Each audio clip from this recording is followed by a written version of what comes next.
베트남은 우리나라와 여러모로 인연이 많은 나라죠. 지난해 박항서 베트남 축구 국가대표팀 감독을 계기로 한층 가까워졌고요. 우리나라와는 무비자 협정을 맺어서 베트남을 갈 때는 기내에서 입국 신고서를 따로 작성할 필요도 없는 나라기도 합니다. 최근엔 베트남의 부동산 시장, 특히 아파트 열풍에 우리나라 투자자들의 관심이 높은데요. 저희가 베트남의 수도 하노이를 찾아가 이 열풍이 어느 정도인지 직접 취재했습니다. 하노이에 살고 있는 베트남인과 한국인들, 그리고 다양한 부동산 전문가들의 이야기를 들어봤는데요. 지금부터 함께 만나보시죠.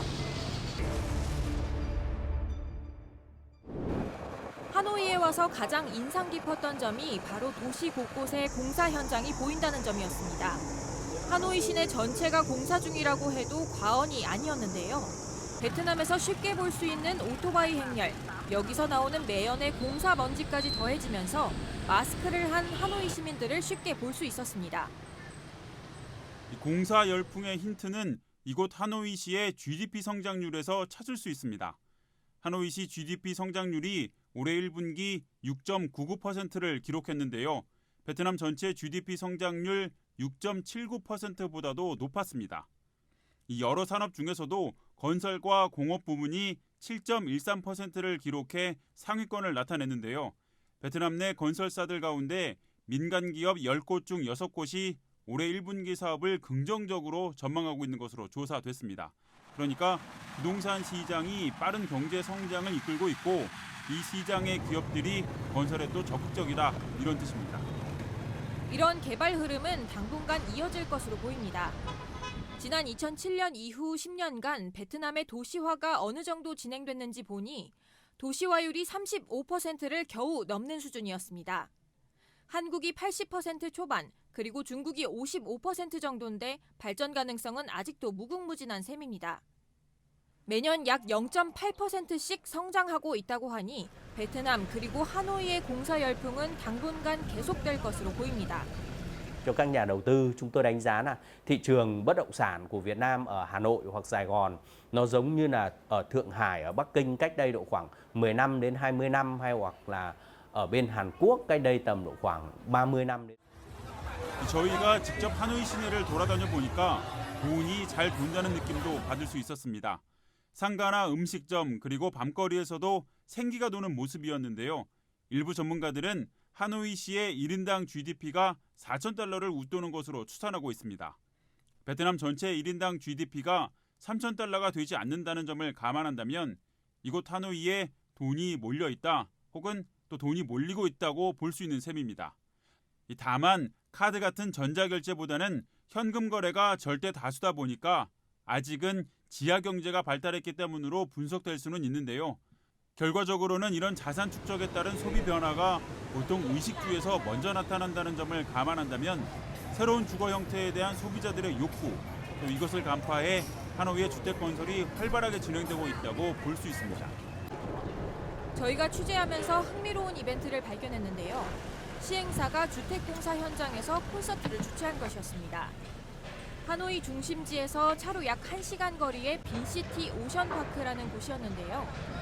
부지 크기만 420만 제곱미터, 여의도 면적의 1.4배 크기로 아파트 60개 동의 빌라 2,000세대가 넘는 대규모 단지입니다. 한국에서는 거의 볼 수 없는 이벤트라서 꼭 들어가 보고 싶었는데요. 아쉽게도 저희는 초대장이 없어서 콘서트장에 들어가지는 못했습니다. 베트남에서는 고급 단지를 분양할 때 이렇게 공사 현장에서 콘서트를 하거나 고급 휴대폰을 선물로 주기도 한다고 합니다. 물론 이런 분위기의 하노이라고 해서 아파트를 짓는 족족 모두 성공하는 것은 아닙니다. 실패한 사례 역시 하노이 시내 곳곳에서 확인할 수 있었는데요. 이곳은 하노이 아파트 붐의 시초라고 할 수 있는 랜드마크 72가 있는 인근 지역입니다. 보시는 바와 같이 높이가 상당한데요. 최근에 공사 붐을 반영하듯 저 멀리 보시면 이 40층 가까운 높이의 건물 3동이 한창 공사가 진행 중에 있습니다. 반면에 제 뒤로 보시면 벌써 수년째 공사가 중단돼서 흉물스러운 모습을 보이고 있는 건물도 곳곳에 남아있는 상황입니다. 그럼에도 하노이의 아파트 공사는 계속될 것으로 보입니다. 베트남 정부는 내년까지 1인당 주거 면적을 25제곱미터까지 확대할 예정이고요. 앞에서 보여드린 빈시티 오션파크 같은 고급 단지 이외에도 서민용과 저임금 근로자용 주택 등을 포함한 중급 아파트 공급을 늘릴 계획입니다. 현지 전문가들은 베트남의 인프라와 건설 시장이 2025년까지 연평균 10.4% 성장할 것으로 전망하고 있습니다. 빈그룹 같은 회사도 뭐 원래는 고급 아파트만 투자하는데 작년부터는 하노이 근교 지역에 뭐 저렴한 가격으로 작은 아파트 많이 투자하고 있어요. 시장이 뭐 제가 생각에는 뭐 앞으로 한 10년간에 저렴한 아파트 시장이 뭐 괜찮습니다. 우리나라 기업들의 하노이 부동산 개발도 활발하게 진행 중입니다. 지난 2014년에 하노이의 초고층 복합 빌딩 롯데센터 하노이를 준공한 롯데자산개발은 올 연말 완공을 목표로 롯데몰 하노이 건설 작업을 진행하고 있고요. 대우건설은 아파트 2천여 세대, 빌라 650여 세대를 짓는 스타레이크 프로젝트를 진행하고 있는데요. 오는 2025년 12월 완공을 목표로 하고 있습니다. 베트남 전체로 시야를 넓히면 올해 상반기 기준 베트남에서 공사를 진행하고 있는 국내 건설사는 115개 업체고 공사 건수로 따지면 243건 규모입니다.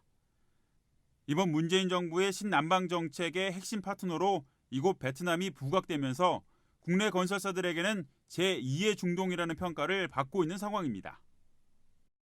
지금까지 베트남 하노이에서 아파트 시장과 공사 열풍의 현장을 알아봤는데요. 다음 시간에는 하노이 아파트와 일반 주택을 둘러본 이야기를 전해드리겠습니다. 지금까지 당신의 금융경쟁력 어닛입니다.